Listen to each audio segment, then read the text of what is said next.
বাংলাদেশের প্রবাল দ্বীপ Saint Martin, এটি নিয়ে বহুদিন ধরে রাজনীতি হচ্ছে। এটি আমাদের বাংলাদেশের সমুদ্র সীমার মধ্যে এক অমূল্য সম্পদ, ভৌগোলিকভাবে গুরুত্বপূর্ণ, জিওগ্রাফিক্যাল যেটিকে ইম্পর্টেন্স বলা হয়, তার বাইরে প্রাকৃতিক যে ভারসাম্যতা রয়েছে, পুরো সমুদ্রের সঙ্গে মূল স্থলবন্দর এবং বঙ্গোপসাগরের সঙ্গে বে অফ বেঙ্গলের সঙ্গে আমাদের যে মহীসোপান রয়েছে, সেই মহীসোপানের মধ্যে এই দ্বীপটির যে অস্তিত্ব, পুরো গাঙ্গেয় বদ্বীপের জন্য যে একটি ব্যালেন্স, এটা যারা জিওলজিক্যাল সার্ভে করেন তারা বলতে পারবেন যে এটি কতটা গুরুত্বপূর্ণ, অসম্ভব গুরুত্বপূর্ণ। সুন্দরবন যেভাবে গুরুত্বপূর্ণ, সেন্ট মার্টিন আমাদের জন্য ওইভাবে গুরুত্বপূর্ণ। এখন এই সেন্ট মার্টিন দ্বীপ নিয়ে রাজনীতি হচ্ছে। কি রাজনীতি? মাননীয় প্রধানমন্ত্রী শেখ হাসিনা বহুবার অভিযোগ করেছেন যে আমেরিকা এই দ্বীপটি লিজ নিতে চাচ্ছেন, ভাড়া নিতে চাচ্ছেন, এবং আমেরিকা কোনো একটা দ্বীপ ভাড়া নেওয়া মানে সেটা একেবারে আজীবনের জন্য নিয়ে নেওয়া, এবং সেখান থেকে কোনো অবস্থায় তাদেরকে সরিয়ে দেওয়া কোনো দেশের পক্ষে সম্ভব হয়নি। ভারত মহাসাগরে দিয়াগো গার্সিয়া, তুরস্কে আমেরিকান ঘাঁটি, জাপানের ওকিনাওয়া দ্বীপ, এরকম অসংখ্য ঘটনা, গুয়ান্তামালা বে, অসংখ্য দ্বীপ বিভিন্ন সাগর মহাসাগরে তারা দখল করে আছে। তো কাজেই যখন এরকম একটা অভিযোগ আসে, আমাদের আসলে বোধ এবং বুদ্ধি খুব কম। একেবারে নিজের ঘাড়ের উপর কোনো কিছু না পড়লে, পেরেক দিয়ে নিজের মাথার উপরে কেউ আঘাত না করলে বা স্ক্রু ঢুকিয়ে না দিলে আমরা বুঝতে পারি না যে আমাকে কিছু ঢুকানো হচ্ছে। তো কাজেই বাংলাদেশের সীমান্ত নিয়ে যে সমস্যা, স্বাধীনতা নিয়ে যে সমস্যা, সার্বভৌমত্ব নিয়ে যে সমস্যা, পার্বত্য চট্টগ্রাম নিয়ে সমস্যা, সেন্ট মার্টিন নিয়ে যে সমস্যা, এই সমস্যাগুলো নিয়ে জনমত যত শক্তিশালী হবে এবং জনগণ যত বেশি জানবে এবং দেশপ্রেমে যত বেশি উদ্বুদ্ধ হবে, ততই বিদেশি যে শক্তিগুলো আছে তারা এই রকম চিন্তা ভাবনা করতে গিয়ে 10 বার চিন্তা করবেন।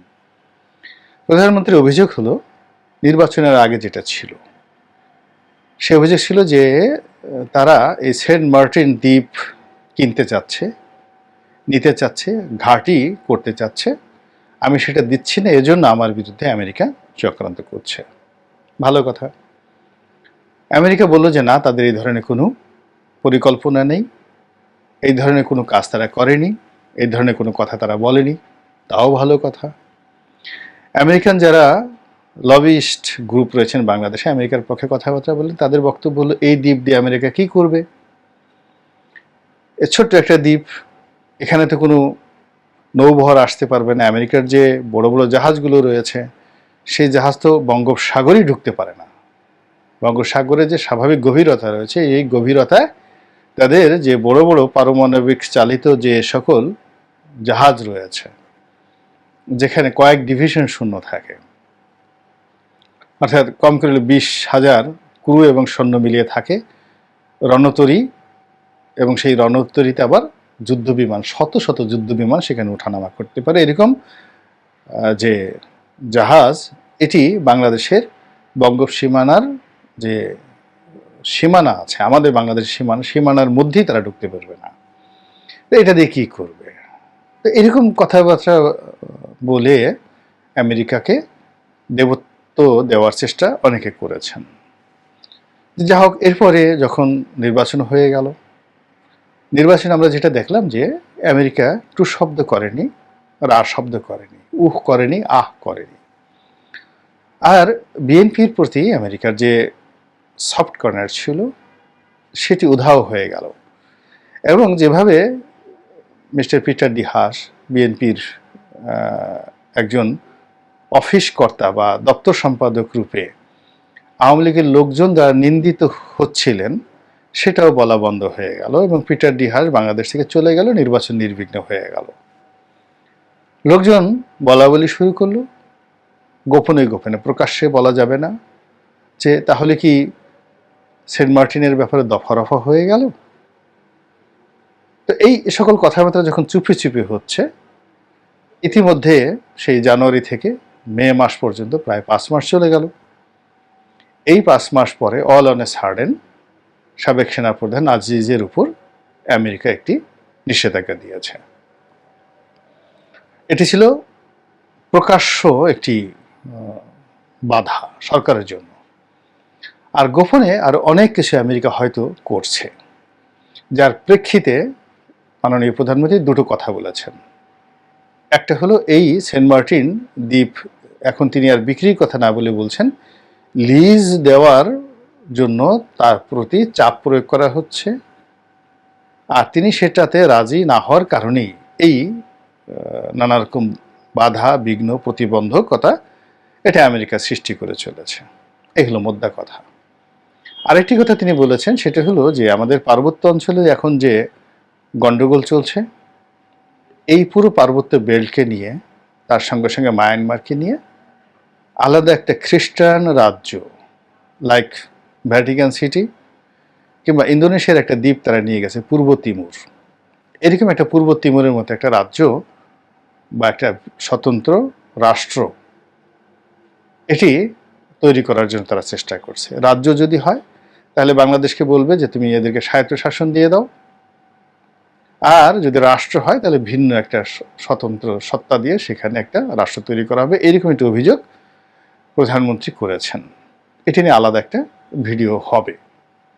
এখন যেটা বলছি সেটি হলো, ইংরেজিতে যে একটি কথা রয়েছে, রাজা কখনো মিথ্যা বলেন না, মিথ্যা বলতে পারেন না, এটা ব্রিটিশ একটা প্রবাদ। যিনি রাজসিংহাসনে বসেন তার দায় দায়িত্ব এতটা পবিত্র, তার উপর আল্লাহর আরশের ছায়া থাকে, তিনি এই জমিনে আল্লাহর প্রতিনিধিত্ব করেন, তো কাজেই আল্লাহর প্রতিনিধিত্ব মিথ্যা বলতে পারেন না। এভাবেই রাজাকে রাজনীতি সম্মানিত করেছে।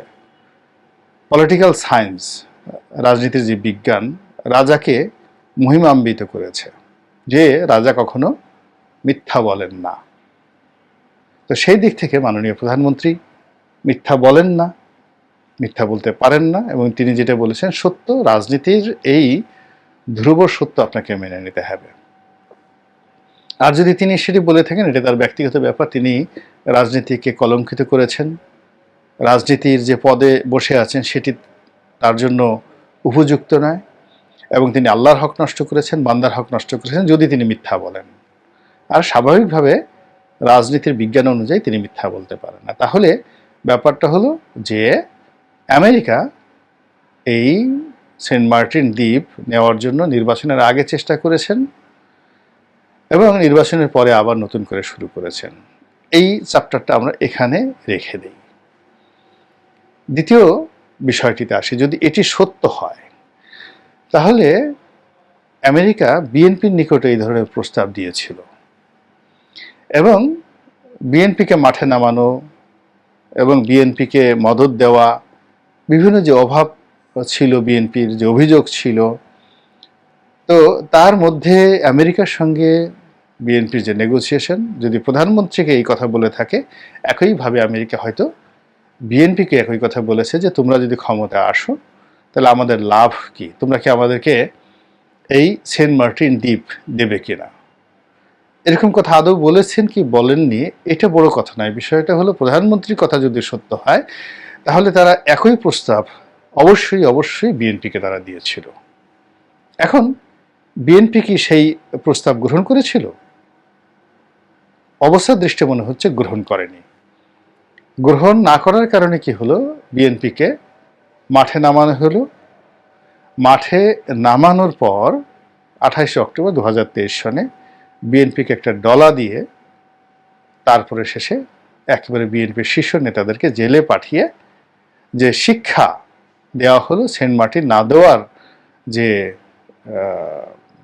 ঔদত্ত বিএনপি দেখিয়েছিল, যে আমেরিকা যদি এই কথা বলে থাকে আর বিএনপি যদি এটা অস্বীকার করে থাকে তাহলে আমেরিকার সঙ্গতির কারণে আওয়ামী লীগের প্রতি যতটা বিক্ষুব্ধ তার চেয়ে 100 গুণ বিক্ষুব্ধ তারা বিএনপির প্রতি হবে। এই কারণে হবে যে তোমরা এখনো ক্ষমতায় যাওনি, আমরা তোমাদেরকে ক্ষমতায় যাওয়ার জন্য এত সাহায্য করছি, সহযোগিতা করছি, আর এর মধ্যে তোমরা ভাব দেখাচ্ছ, দেশপ্রেম দেখাচ্ছ, আমাদেরকে সেন্ট মার্টিন দিবে না, এই ধরনের কথাবার্তা বলছো। এই জিনিসগুলো যদি তোমাদের মনের মধ্যে থাকে তোমাদেরকে আমরা আর সাহায্য করব না। ফলে তাদেরকে প্রলোভিত করে, প্রলোভন দেখিয়ে, প্রভাবিত করে তাদেরকে গাছে উঠিয়ে নিচ থেকে মইটা সরিয়ে নিয়ে গেছে। এবং এটি বিএনপির সব নেতাকর্মী বুঝতে পেরেছেন। এবং 28 অক্টোবর যে তারিখে ম্যাসাকার হলো, সেই তারিখে 11টা সাড়ে 11টার দিকে সকাল এরকম বিএনপির সভামঞ্চ থেকে একজন নেতা আমেরিকাকে উদ্দেশ্য করে বলেছেন যে আমাদেরকে এইভাবে গাছে তুলে তারপরে মই সরিয়ে নিয়েছে আমেরিকা। এটা নতুন কোনো কথা না। তাহলে ঘটনা যদি তাই হয়, তাহলে এই সেন্ট মার্টিন বিক্রির প্রস্তাব জনাব তারেক রহমান সাহেবের কাছে গিয়েছিল, বিএনপির মির্জা ফখরুল সাহেবের কাছে গিয়েছিল, আমির খসরু মাহমুদ চৌধুরী সাহেবের কাছে গিয়েছিল, এবং তারা এই বিষয়ে কোনো ইতিবাচক সাড়া দেয়নি বা এই সেন্ট মার্টিন বিক্রির ব্যাপারে তারা রাজি হয়নি। ফলে কি হলো, আমেরিকা সেখান থেকে বিএনপি থেকে প্রত্যাখ্যাত হয়েছে। এবং এখন পর্যন্ত আমেরিকার সঙ্গে বিএনপির যে সম্পর্ক, আপনি দেখেন আমেরিকার ব্যাপারে তাদের কোনো আগ্রহ নেই। মিস্টার লু এলেন, তাদের কোনো আগ্রহ নেই। এবং তারা এই যে এত কিছু হচ্ছে, তারা তাদের মতো কাজ করে যাচ্ছে। যে এখন আমরা বুঝে গেছি যে কোনো বিদেশি শক্তি আমাদেরকে ক্ষমতায় রাখবে না, আনবে না। এর কারণ হলো আমরা এইভাবে কোনো কিছু বিক্রি করার জন্য কমিটমেন্ট দিতে পারবো না, কোনো ব্যবসা বাণিজ্য দেওয়ার জন্য কমিটমেন্ট করতে পারবো না, সমুদ্র ইজারা দেওয়ার জন্য কমিটমেন্ট করতে পারবো না, তারপর আরও অনেক কিছু। ফলে বিদেশিদের সহযোগিতা নিয়ে আমাদের জীবনে কিছু হবে না। আমাদেরকে যা করার নিজস্ব শক্তিতে, নিজস্ব মেধা এবং যোগ্যতায় করতে হবে। এইভাবেই তারা কিন্তু এখন মির্জা ফখরুল সাহেব একটা স্পষ্ট বক্তব্য দিয়েছেন। তাহলে প্রশ্ন যে 28 অক্টোবর থেকে 7 জানুয়ারি পর্যন্ত এই যে আমেরিকা যে নীরব ছিল, বা আমেরিকা কারো জীবন একেবারে তছনছ করে দিয়েছিল এবং কাউকে কোনো কাজ করার জন্য সুযোগ করে দিয়েছিল, এটার মূলে আসলে কি ছিল, ডিলটা কি ছিল? সেটা কি বিমান বিক্রি? সেটা কি বঙ্গোপসাগরে যে একজন মোবিলকে যে তেল এবং গ্যাস অনুসন্ধানের সুযোগ করে দেওয়া, নাকি সেন্ট মার্টিনের ব্যাপারে কোনো কথাবার্তা হয়েছিল? এই বিষয়গুলো নিয়ে আবার যখন আলোচনা শুরু হয়েছে, আপনারা যারা বিশ্লেষক তারা গভীরভাবে চিন্তা করলেই আপনার যে প্রকৃত সত্য, ঘটনার পিছনে ঘটনা, নেপথ্যের ঘটনা, সবই আপনারা খুঁজে পাবেন।